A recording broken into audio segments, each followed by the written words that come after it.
Well, what are some of the benefits? Schwab Learning studied the impact of collaborative partnerships in co-teaching.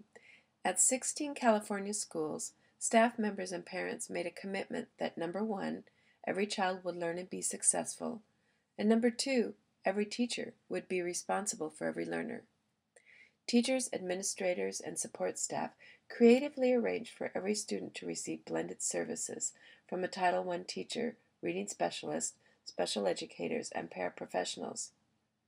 The results included decreased referrals to intensive special ed services, increased overall student achievement, fewer disruptive problems, less paperwork, increased numbers of students qualified for gifted and talented education, and decreased referrals for behavior problems. Teachers reported being happier and less isolated. This is from a report from Villa, Nevine, and Liston in 2005. Co-teaching is effective for students with a variety of instructional needs, including English language learners, Mahoney, 1997, and those with hearing impairment, from Compton, Stratton, Myers, Scott, and Tomlinson in 1998, and those with learning disabilities, Rice and Zygmunt, 2000, as well as students in language remediation class, Miller, Velasky, Malloy, 1998. Research done by St. Cloud University, where they expanded the model used by Kansas State University, was implemented in 2001-2002 with the training of over 200 mentor teachers to use co-teaching with their teacher candidates during their student teaching experience. The researchers were Bacharach, Heck, and Dahlberg, and the research came out in 2006.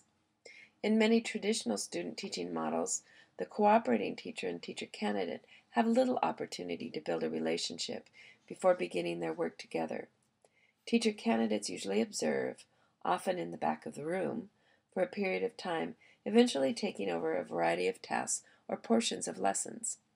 They often create lessons in isolation and expect feedback right before and after they are taught.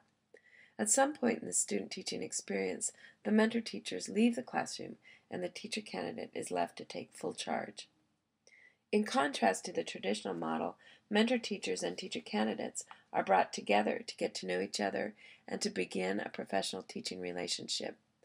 They receive instruction in co-teaching, collaboration, and communication. This is supported by Friend, 1995, who says, in quote, "Expecting pre-service teachers to learn about collaboration simply by being together in schools is not enough. Proximity is a necessary but insufficient condition for collaboration."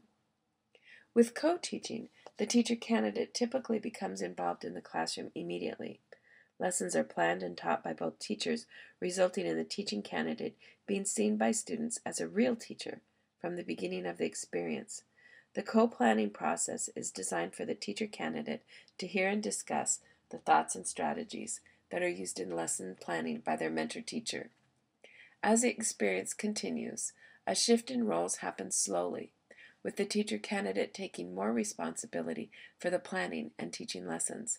There's still time to solo, and in the classroom by themselves to be in charge. The most effective use of co-teaching comes when the teacher candidate and mentor teacher determine which lessons lend themselves to this style of teaching, and they plan accordingly. The co-teaching strategies do not need to be used on every lesson. Here's some of the data that was reported back. You can see that there's gains in the area of math on the Minnesota Comprehensive Assessment. There were statistical findings in all 4 years. Again, you can see that there are statistically significant findings in reading.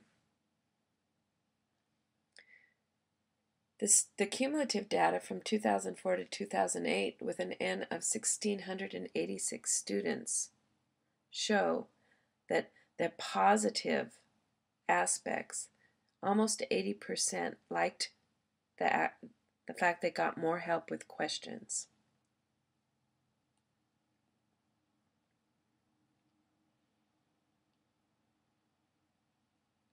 There were drawbacks, as there are in any survey. Sometimes it gets confusing with 2 explanations. Sometimes teachers interrupt each other, but we can see that This is not a majority of the students.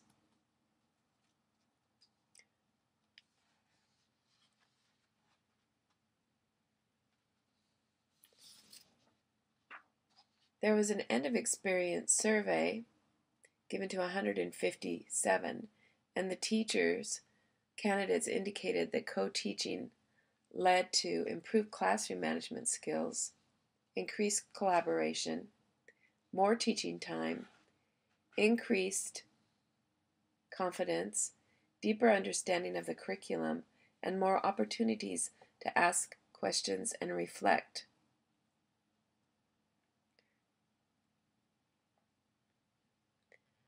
There is also additional benefits as being seen as a real teacher, equal partnerships, sharing of resources, and mutual support in learning.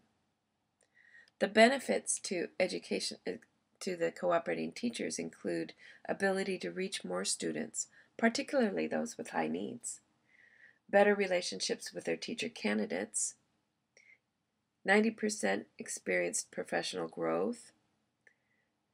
There's enhanced energy for teaching, hosting a candidate without giving up my classroom.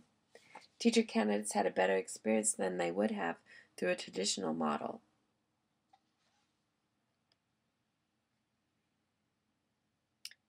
These are the co-teaching strategies that will be discussed in further screencasts. One teach, one observe, where one teacher has primary instructional responsibility while the other gathers specific data. One teach, one assist, an extension of one teach, one observe. Station teaching, the co-teaching pair divide the instructional content into parts. Parallel teaching, where each teacher instructs half the students.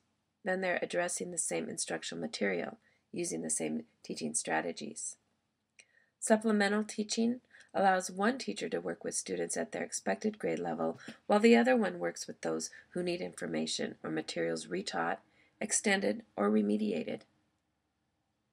Alternative or differentiated teaching strategies provide two different approaches to teaching the same information. Team teaching.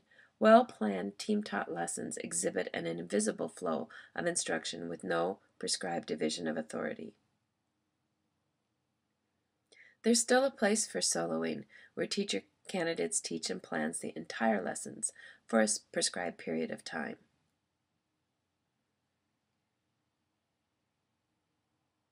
So for us, how do we get started with this?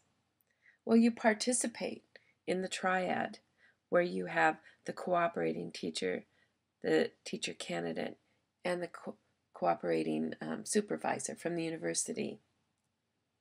The cooperating teacher helps the teacher candidate feel comfortable, shares material, mentors, is flexible, and communicates expectations and models effective practice.